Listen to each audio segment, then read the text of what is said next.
The billion-dollar new terminal at the New Orleans International Airport has just passed its 6-month mark. Yeah, but when it comes to one of the terminal's contracts for news, gifts, and retail, some local businesses and nonprofits were supposed to get a prominent spot in the terminal, but instead, they say they were taken advantage of. I think a unique experience is what people are seeking when they come here, is what they're going to get when they get here. The faces and stories in this video. Harley London is a sustainable wooden products line. Everything's made from wood and everything's handmade here locally in New Orleans. Helped a San Francisco-based company land a lucrative New Orleans airport contract. I think what's so exciting about this project is that when someone comes to the new terminal of the airport and buys something, they're not just buying a souvenir, they're buying an original piece of artwork that is directly supporting creative people in New Orleans. That California company's strategy leveraged local nonprofits and small businesses. That's a rare person that is willing to go that far, to find those partners and to find those organizations that are the lifeblood of our city. But many of these faces, these products, these brands can't be found at the airport. You feel used?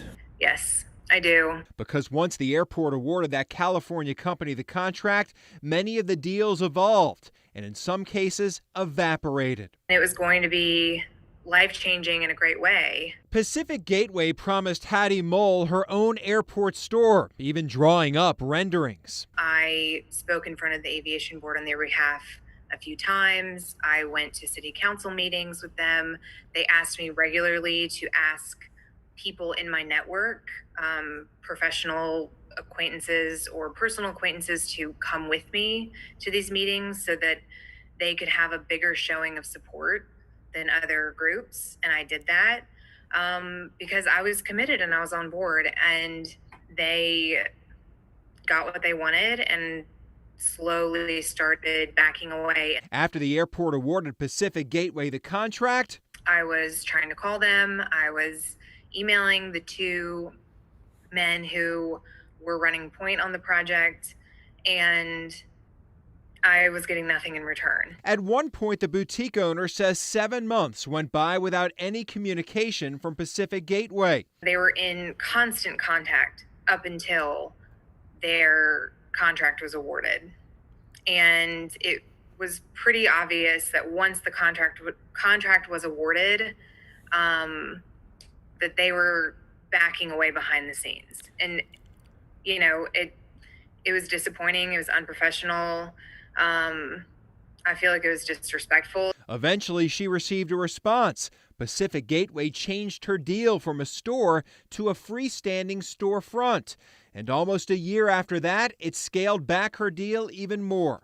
We're going to give you 4 shelves in the marketplace, and we want you to develop and produce your own private label with your logo on it, which is not something that I've ever done.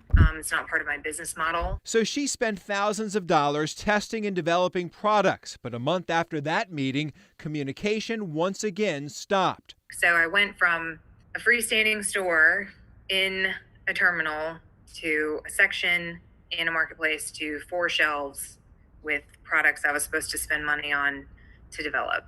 And then what happened? Like, did you back out of that, or did they just never follow through with that, or? I never heard from them again. Wait, so after they told you we want you to have your 4 shelves and you started spending money to develop a product, you never heard from them again?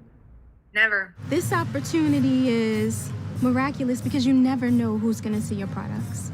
You never know who's going to walk into your shop, who you're going to talk to, who sees something in you and say, hey, I want that. Charlotte Henry is a disabled veteran. Her company, Harley London, was a 30% joint venture partner in the project. The disadvantaged business a requirement for every city contract. But after Pacific Gateway signed the deal, Henry's role ended.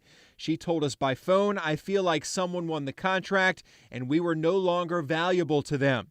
Right now, this contract has no active disadvantaged business. I'm very mad and upset. New Orleans council member Jared Brissett sits on the council's airport committee. While the council doesn't award airport contracts, he says not having a disadvantaged business is a serious problem. Which I believe is definitely a violation of the city's requirements, the Aviation Board, as well as the Office of Federal Regulation, the Office of Civil Rights of the FAA.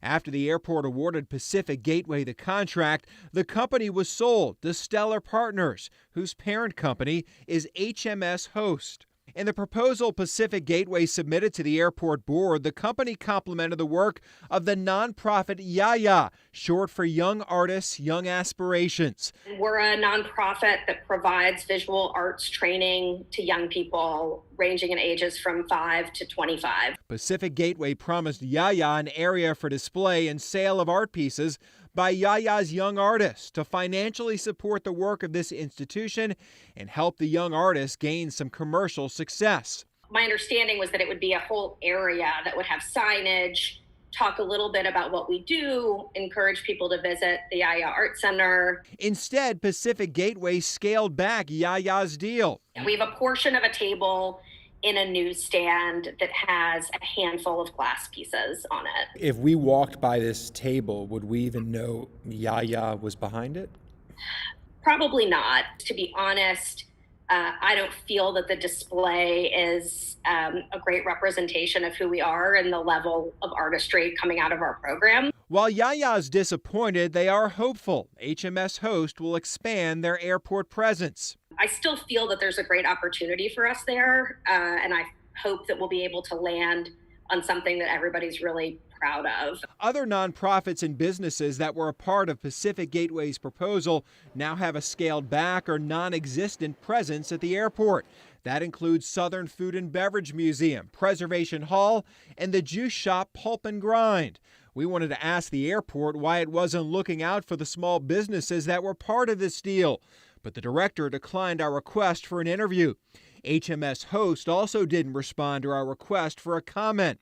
Some small New Orleans area businesses did survive this deal and do have a presence at the airport. I staked a lot, both professionally and financially, on the promises and the projections that Pacific Gateway had made to me and to my business's involvement. The owner of Hattie Sparks says Pacific Gateway's deal was life-changing for her, and it was, but not for the better. Because of Pacific Gateway's empty promises, she scaled back her business, eventually shutting it down.